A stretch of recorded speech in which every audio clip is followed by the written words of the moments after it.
Hi friends, welcome to today's live session. So in today's live session we are going to discuss our BFM MCQs unit number 8.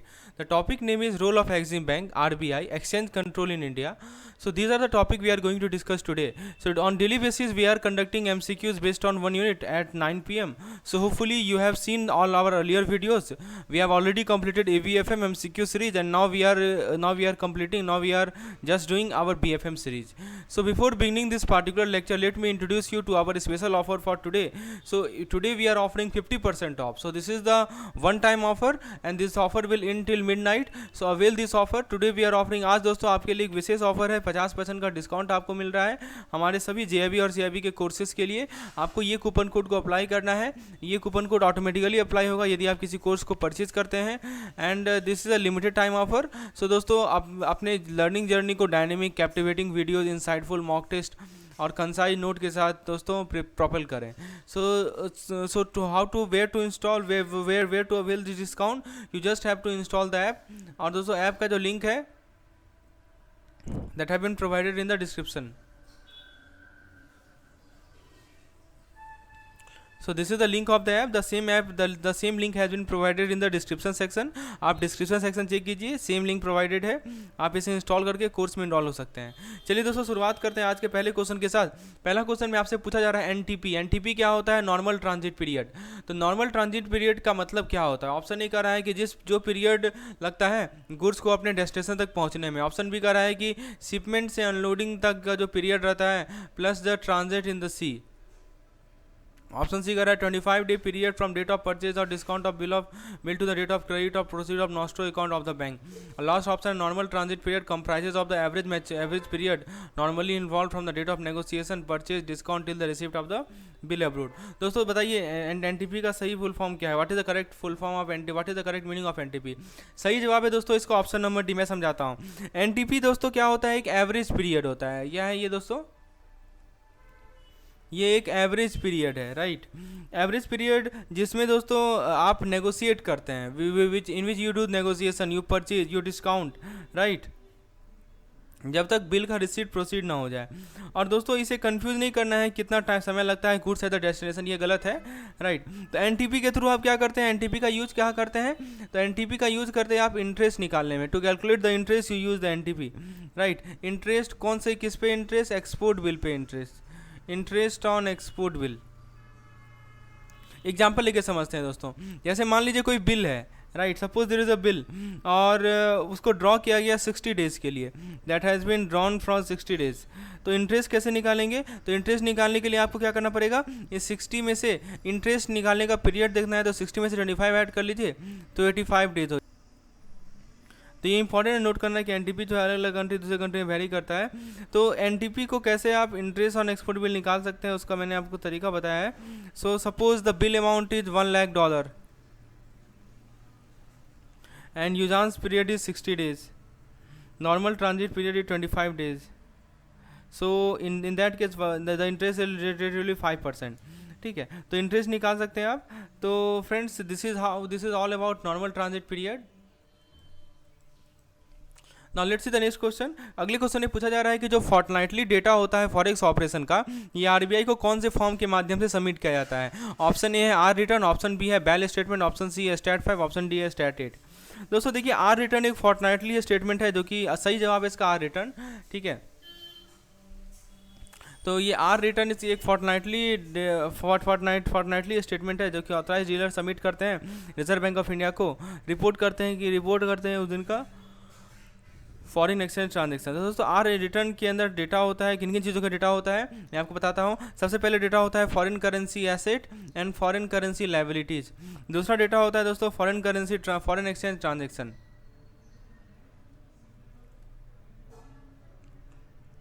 तो foreign exchange transaction जितने भी होते हैं सभी का data रहता है यहाँ पे.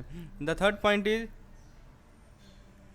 customer deposit and borrowing in the foreign currency, and the last point is export and import currency.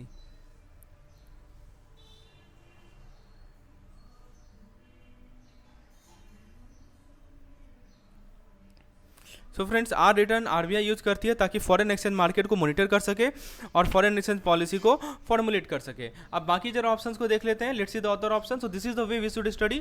हमें सभी ऑप्शन को देखना है। देखिए, बैल स्टेटमेंट की बात करें तो ये भी एक क्या है, मंथली स्टेटमेंट है, राइट। और एडी किसे सबमिट करते हैं, एडी सबमिट करते हैं आरबीआई को अपने बैलेंस शीट के बारे में और अपने प्रॉफिट एंड लॉस अकाउंट के बारे में बताते हैं। ये बैल स्टेटमेंट होता है। फिर दोस्तों स्टैट 5 की यदि हम बात करें तो stat 5 is also a monthly statement. AD submit करते हैं आरबीआई को एंड ताकि आरबीआई जो है ताकि रिपोर्ट कर सके क्रेडिट एंड डिपॉजिट डेटा को। तो इसका सही जवाब है reporting credit and debit data.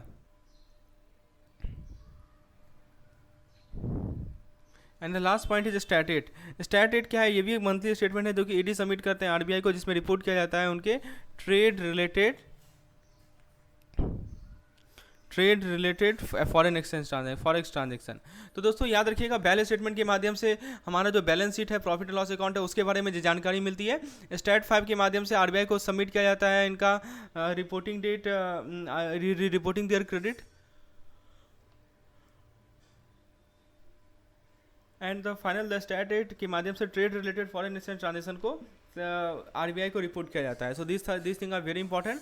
Now let's see the next question that we have. So friends, next question में बताया जा रहा है कि मान लीजिए कि किसी फॉरेन कंट्री में बिजनेस ट्रिप करना है, तो रेजिडेंट इंडिविजुअल जो है कितना फॉरेन एक्सचेंज जो है एक फाइनेंशियल ईयर में ले सकते हैं, अवेल कर सकते हैं, चाहे वो नंबर ऑफ विजिट कितना भी हो एक साल में। ऑप्शन ए है 2.5 लाख, ऑप्शन बी है $2.5 लाख, ऑप्शन बी है 20,50,000 रुपया, ऑप्शन सी है $5 लाख, ऑप्शन डी है $1 लाख। दोस्तों रुपीज़ का तो बात होगा नहीं, ऐसा सही जवाब होगा यूएस डॉलर में। सही जवाब है दोस्तों इसका ऑप्शन नंबर है। मैं समझाता हूँ दोस्तों, let me explain this particular question. Answer is option number ए। देखिए, एक स्कीम का नाम आपने सुना होगा जिसको हम लोग एलआरएस कहते हैं। एलआरएस का फुल फॉर्म है लिबरलाइज रेमिटेंस स्कीम। तो ये रिजर्व बैंक ऑफ इंडिया का स्कीम है। इसके अंदर कहा गया है कि जितने भी रेजिडेंट इंडिविजुअल हैं, राइट, तो उन्हें अलाउ किया गया है कि वो $2.5 लाख तक का लिमिट जो है, $2.5 लाख का लिमिट पर फाइनेंशियल ईयर, यानी एक फाइनेंशियल ईयर में 2.5 लाख का जो लिमिट है उतना रेमिट कर सकते हैं किसी परमिसेबल ट्रांजेक्शन के लिए, जिसके अंदर बिजनेस ट्रिप भी आता है। तो दोस्तों foreign exchange under the LRS लेने के लिए रेजिडेंट इंडिविजुअल जो है कहाँ जाएंगे, एडी के पास जाएंगे। एडी कौन होता है, ऑथराइज डीलर होता है, राइट। एडी क्या करेगी दोस्तों, एडी बोलेगी इंडिविजुअल को कि तुम अपना कुछ डॉक्यूमेंट्स लाओ, जैसे कि अपना valid passport, valid copy of the travelling itinerary and self declaration stating the purpose of the visit. So friends, ये जरूरी है नोट करना कि एलआरएस कोई सेल्फ डिक्लेरेशन स्कीम नहीं है and RBI does not require any prior approval for the remittance under the scheme, right. So friends, कुछ example मैं आपको देता हूँ परमिसेबल ट्रांजेक्शन का under the LRS, like business trip, travel for education, medical treatment, maintenance of close relative. तो याद रखिएगा, बहुत इंपॉर्टेंट पॉइंट है, $2.5 लाख का लिमिट है US dollar. So option number D is the correct. Now next question कि जो हमारे रजिस्टर्ड पार्टनरशिप होते हैं वो जेवी यानी जॉइंट वेंचर, डब्ल्यूएस यानी हुली ऑन सब्सिडरी में इन्वेस्ट करते हैं, AD subject to the ceiling. अब देखिए, रजिस्टर्ड पार्टनरशिप फर्म तो इन्वेस्ट करेंगे जेवी या डब्ल्यूएस में, लेकिन इनका सीलिंग लिमिट कितना है। ऑप्शन ए कर रहा है $1 मिलियन, ऑप्शन बी कर रहा है 10,000, okay $1 lakh, $1 lakh million, option C $10 million, option D up to 100% of the net worth. दोस्तों इसका सही जवाब मैं समझाता हूँ। इसका सही जवाब है ऑप्शन नंबर डी। देखिए, जो रजिस्टर्ड पार्टनरशिप है भारत में, उन्हें अलाउ किया गया है कि वो जॉइंट वेंचर में इन्वेस्ट करें या डब्ल्यूएस में इन्वेस्ट करें, राइट, एंड और अब्रोड इन्वेस्ट करें up to 100% of their net worth. Option number D is the correct answer, ठीक है। इन्वेस्टमेंट जो है किसके थ्रू होगा, एडी के माध्यम से होगा, यानी एडी बैंक इन इंडिया के माध्यम से होगा। और दोस्तों इन्वेस्टमेंट जो है परमिसेबल पर्पज़ के लिए होगा, जो कि मैंने आपको बताया। और जो इन्वेस्टमेंट है वो with in the firm financial, so investment should be within the firm financial capability।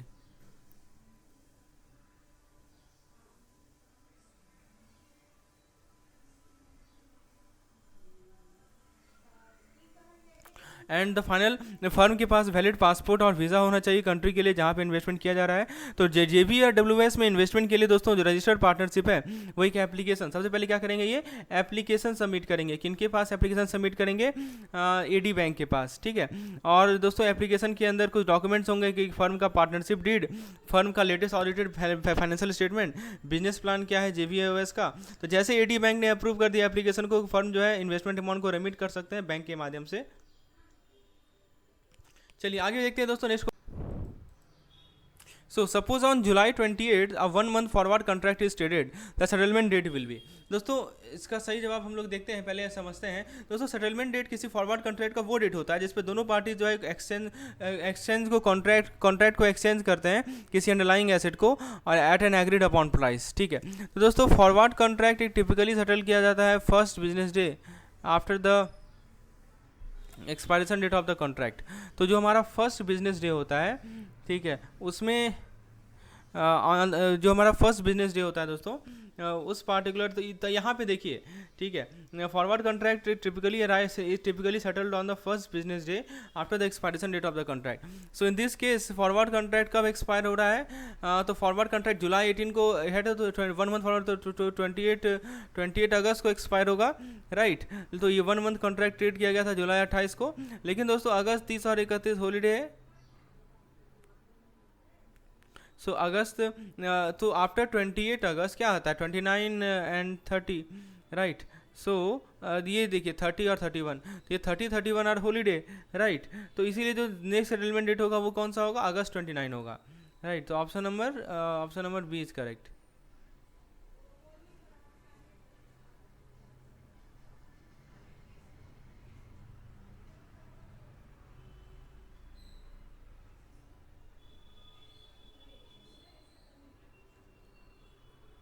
So what is the correct answer to this particular question? Option number B is the correct answer. Now let's see the next question that we have. आइए दोस्तों next question को देखते हैं। Next question में आपसे पूछा जा रहा है, फ्रेंड्स नेक्स्ट क्वेश्चन पे आगे बढ़ने से पहले so let me introduce you to our CIB comprehensive course. So दोस्तों यदि आपको फुल्ली फ्लेज स्टडी मटेरियल की रिक्वायरमेंट है जिसके अंदर सारा का सारा कंटेंट एक जगह आपको मिले, चाहे वो PDF video mock test daily quizzes के फॉर्म में हो, तो हमारे कॉम्प्रिहेंसिव कोर्स का आप हिस्सा बन सकते हैं। सो this is the must have course for CIB examination. It includes unit wise theory PDF and MCQ PDF। Almost दोस्तों प्रत्येक मैगब्रेन बुक के पेजेस से 5 से 10 क्वेश्चन बनाए गए हैं, यानी कुल मिलाकर पूरे BFM में 3000+ MCQs अवेलेबल है, उसके क्वेश्चन बैंक अवेलेबल है। हमारे पास दोस्तों वीडियोस अवेलेबल है सभी चैप्टर का, इसमें एक्सप्लेनेटरी वीडियो है and we are trying to convert it into numerical also, and also we have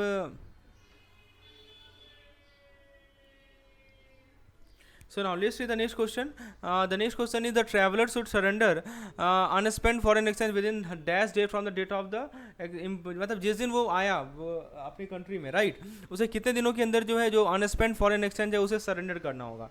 दोस्तों सही जवाब है 180 दिन, ठीक है। ऑप्शन नंबर ए, मैं समझाता हूँ। देखिए दोस्तों नियम क्या है कि रेजिडेंट इंडिविजुअल जो है जो भारत वापस आ रहे हैं उन्हें सरेंडर करना पड़ेगा किसी अनस्पेंड फॉरेन एक्सचेंज को विद इन 90 डेज। क्यों? क्योंकि दोस्तों एक एग्जम्पशन होता है इस रूल का।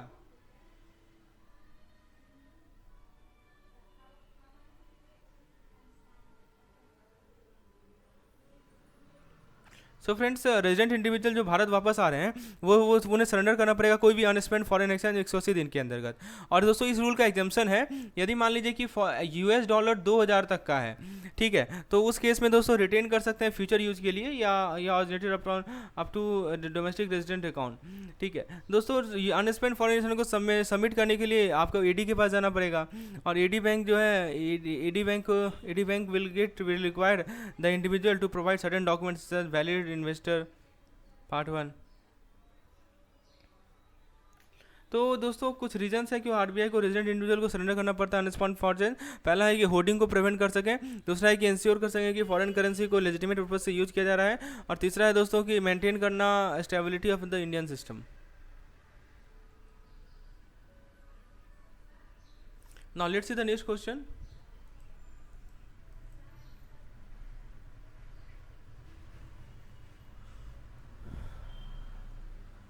According to the FIDE guideline, purchase contract are to be cancelled at which rate at the bank on which rate on the date of cancellation। यानी दोस्तों जो हमारी परचेज कॉन्ट्रैक्ट है उन्हें हमें कैंसिल करना है, सबसे पहले सवाल पूछा जाए किस रेट पे कैंसिल किया जाए, कैंसिलेशन डेट पे। दोस्तों FIDE का गाइडलाइन, इसका सही जवाब है TT सेलिंग रेट। मैं समझाता हूँ क्यों सही जवाब TT सेलिंग रेट है। तो दोस्तों FIDE का जो गाइडलाइन है वो ये कहता है कि परचेज कॉन्ट्रैक्ट को कैंसिल करना है बैंक के TT सेलिंग रेट पे, राइट। तो इसका मतलब ये हुआ कि यदि कस्टमर का परचेज कॉन्ट्रैक्ट है किसी फॉरेन करेंसी के लिए और वो उसे कैंसिल करना चाहता है, तो बैंक को उस फॉरेन करेंसी को वापस खरीदना पड़ेगा TT सेलिंग रेट पे। सो बैंक को क्या करना पड़ेगा, उसको उस करेंसी को वापस खरीदना पड़ेगा TT सेलिंग रेट पे, right. So it bank haves to buy back the foreign currency at TT selling rate, और टीटी सेलिंग रेट वो रेट होता है जिसपे बैंक जो है फॉरेन करेंसी कस्टमर को बेचती है। तो दोस्तों जैसे मान लीजिए कि कस्टमर ने परचेज किया, मैं एग्जांपल एक समझाता हूँ, एक कस्टमर ने $100 का कॉन्ट्रैक्ट परचेज किया, ठीक है, और वो दोस्तों उसे कैंसिल करना चाह रहा है 4 अगस्त को, ठीक है, तो बैंक को क्या करना पड़ेगा, बैंक को उसे वापस खरीदना पड़ेगा, कितना, $100, ठीक है, किस रेट पे, टीटी सेलिंग रेट पे, राइट। तो और कब कब करना पड़ेगा, 4 अगस्त को, राइट। तो टीटी सेलिंग रेट जो होगा ना वो कितना है, वो मान लीजिए 4 अगस्त को है 79.50 रुपीज़। तो इस केस में दोस्तों बैंक को जो अमाउंट 7.958 रुपीज़ है,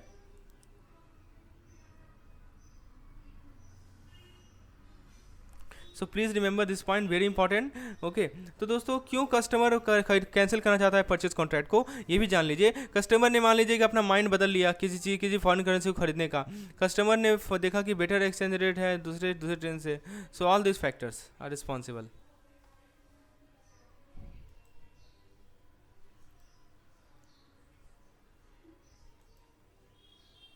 now let's see the Now let's see the next question that we have. Next question is, as per the extent norm, ECB up to how much or its equivalent can be raised by eligible borrower with minimum average maturity period of 3 year। अब देखिए ये जो minimum maturity average period है ना, इसे ही हम लोग कहते हैं MAMP, ठीक है। तो दोस्तों देखिए जो हमारा एक्सटेंड नॉर्म है रिजर्व बैंक ऑफ इंडिया का, right, Reserve Bank of India का जो हमारा एक्सटेंड नॉर्म है उसके accordingly ECB up to $2.5 lakh.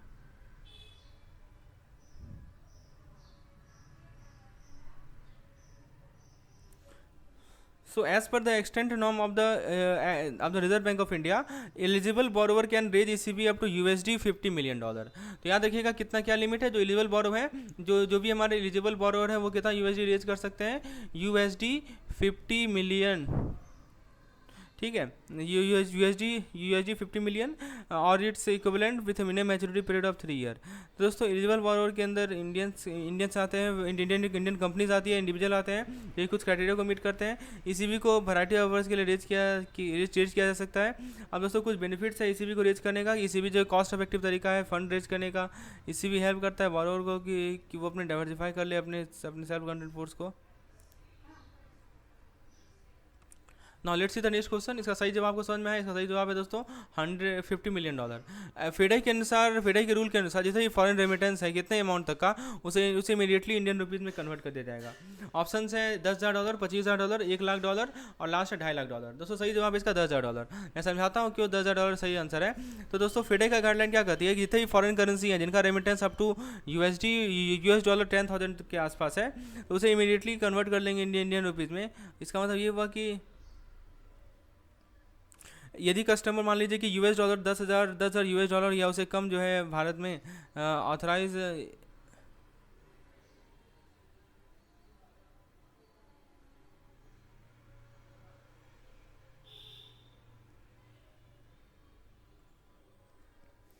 So as per the federal rule, तो दोस्तों जितनी फॉरेन करेंसी रेमिटेंस है 10,000 US डॉलर का, उसको इमीडिएटली आप कन्वर्ट कर सकते हैं इंडियन रुपीज़ में।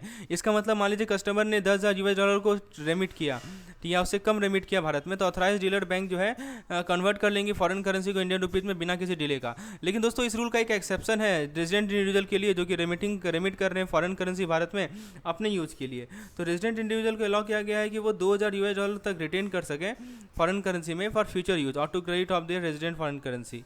तो दोस्तों फेडाई का रूल में क्या किया गया है कि जितने भी फॉरेन करेंसी रेमिटेंस है अप टू अमाउंट ऑफ $10,000 10,000 उसको इमीडिएटली कन्वर्ट करना है कैश में इंडियन रुपीज़ में, ठीक है। तो जैसे मान लीजिए कि रेमिटेंस मिला किसी NRI से, किसी रेजिडेंट को रेमिटेंस मिला किसी फॉरेन कंपनी को, तो किसी इंडियन सब्सिडरी।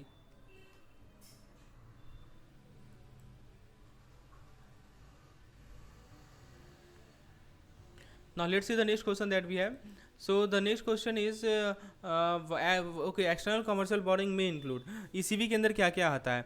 ऑप्शन है commercial bank loan, buyers credit, suppliers credit, bond. दोस्तों ECB इसका सही जवाब है option number D, right, ACND, यानी AC और E तीनों आता है।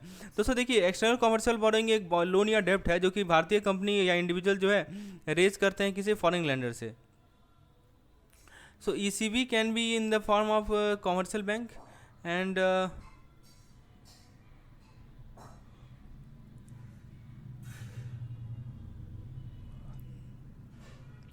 सो ईसीबी फ्रेंड्स, जैसे मैं आपको कुछ एग्जांपल देता हूँ ईसीबी का। Let me give you some example of external commercial borrowing.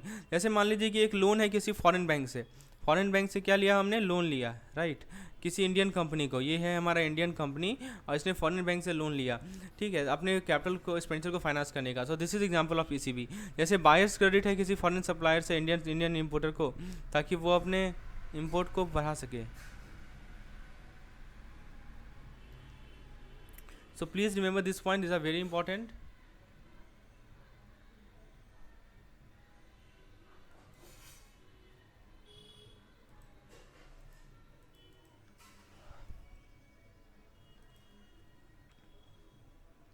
So now let's come to the next slide. Next slide is external commercial borrowing refers to the commercial loan available from non-residential ECB can be assessed under. अब कितने root में ECB को आप assess कर सकते हैं, right, this is the question. So let's answer this particular question. Is there one route? दोस्तों देखिए, ईसीबी को एक्सेस करने का दो तरीका होता है. एक तो आप जानते होंगे, the first is automatic route. पहला जो रूट है वो ऑटोमेटिक है, और दूसरा आप जानते होंगे दैट इज अप्रूवल रूट. तो दोस्तों ऑटोमेटिक रूट में क्या होता है कि जो एलिजिबल बोरोवर है वो उनका वो एससीबी से रेज कर सकते हैं up to certain amount, certain limit, without price approve by the Reserve Bank of India. And the final is approval route. Approval route क्या होता है? अंडर द गवर्नमेंट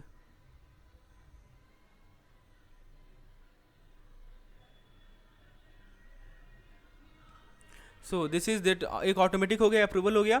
अप्रूवल के लिए आरबीआई का परमिशन चाहिए, ऑटोमेटिक के लिए कोई परमिशन की रिक्वायरमेंट नहीं है. तो जो एलिजिबिलिटी क्राइटेरिया और लिमिट है ईसीबी को रेज करने का, वो डिपेंड करता है कि रूट आपने कौन सा चुना है. जैसे मान लीजिए कि बोरोवर ईसीबी को रेज कर रहा है ऑटोमेटिक रूट में, उसका मिनिमम एवरेज मैच्योरिटी पीरियड कम से कम 3 साल का होना चाहिए, राइट. जबकि बोरोवर यदि ईसीबी रेज कर रहा है हमारे अप्रूवल रूट में, तो दोस्तों he can take a shorter maturity period. So there is no mandatory. Now तो आपने देखा दो रूट है, कौन कौन दो रूट है वो भी मैंने बताया, और क्या क्या इसका इम्प्लीकेशन है I think we have discussed. So now we have CIB PDF plan for all the 5 subjects including one elective paper. We have PDF for all the elective papers. यानी जितने भी इलेक्टिव पेपर है सभी के PDF available है हमारे पास. तो आप इस पार्टिकुलर कोर्स का हेल्प ले सकते हैं अपने CIB के प्रिपरेशन में. You can make your preparation more genuine, more vibrant. Okay, so in this particular course you will get unit wise theory PDF, unit wise MCQs PDF. And for your information let me tell you कि there are more than 3000 plus MCQs which will help you to ace your examination. Okay, also we provide previous year question and quick revision capsule for quick revision. So that's all about CIB plan for. Now Exim Bank is a nodal agency designated by the government of India to manage the export marketing fund. We have discussed. And EMF 1 was a component of World Bank loan to India of. बताइए EMF 1 जो था वो component था world bank loan का भारत में किसी industrial exporter, export development, import development, none. दोस्तों सही जवाब है इसका option number A, industrial export.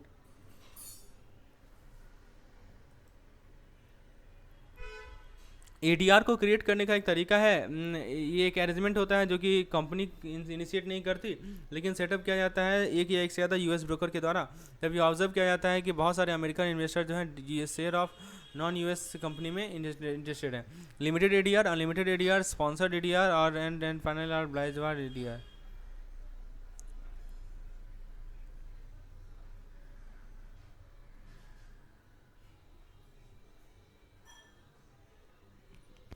So tell me what is the correct answer to this particular question. So the correct answer to this particular question is option number D, that is unsponsored ADR. देखिए पूछा जा रहा है कि ऐसा arrangement का नाम क्या है जिसके अंदर बैंक जो है सेलर को value of the bill pay करती है और बाद में उसे बायर से कलेक्ट कर लेती है ड्यू डेट में. फैक्टरिंग, फॉरफिटिंग, बिल डिस्काउंटिंग या bill compounding. The correct answer is bill discounting. तो दोस्तों पूछा जा रहा है कि जो हमारा इंटरब्लैंक सेटलमेंट का क्लेम होता है वो सेटल नहीं होता है 60 दिन के अंदर फ्रॉम इंडिया.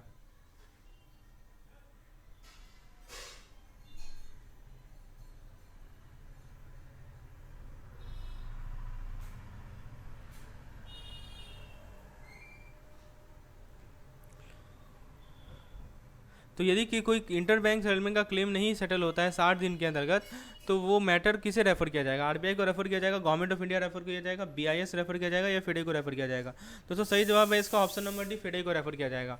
पूछा जा रहा है कि जो फेमा रेगुलेशन का अमेंडमेंट है वो आरबीआई के द्वारा कम्युनिकेट किया जाता है किस फॉर्म में? बताइए, फेमा रेगुलेशन का अमेंडमेंट जो है आरबीआई के द्वारा कम्युनिकेट किया जाता है। ऑप्शन है ADMA circular, ADGP circular, ADDIR series circular, option D public notice. Option number C is the correct answer, ADDIR series circular. We have already discuss this particular question in our previous lecture.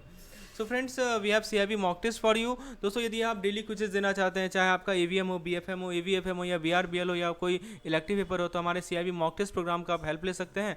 There are more than 60 daily, दोस्तों 60 का 60 daily quizzes है हमारे section में, और प्रत्येक में 15 question है। So almost you are practicing 1000 question at one go. 1000 question तो आप क्विज की तरह प्रैक्टिस करेंगे, राइट। और ये बहुत जरूरी है, सभी क्वेश्चन को हर एक पेज से लिया गया है मैक्मिलन बुक से। सो this is the plan you must have. So friends, this is our app JIB and CIB made simple, and this is how it look, interface how it look. You can download our app from Google Play Store. Okay, and if you have any query related to CIB, feel free to WhatsApp me on this particular number. Do subscribe our channel to receive the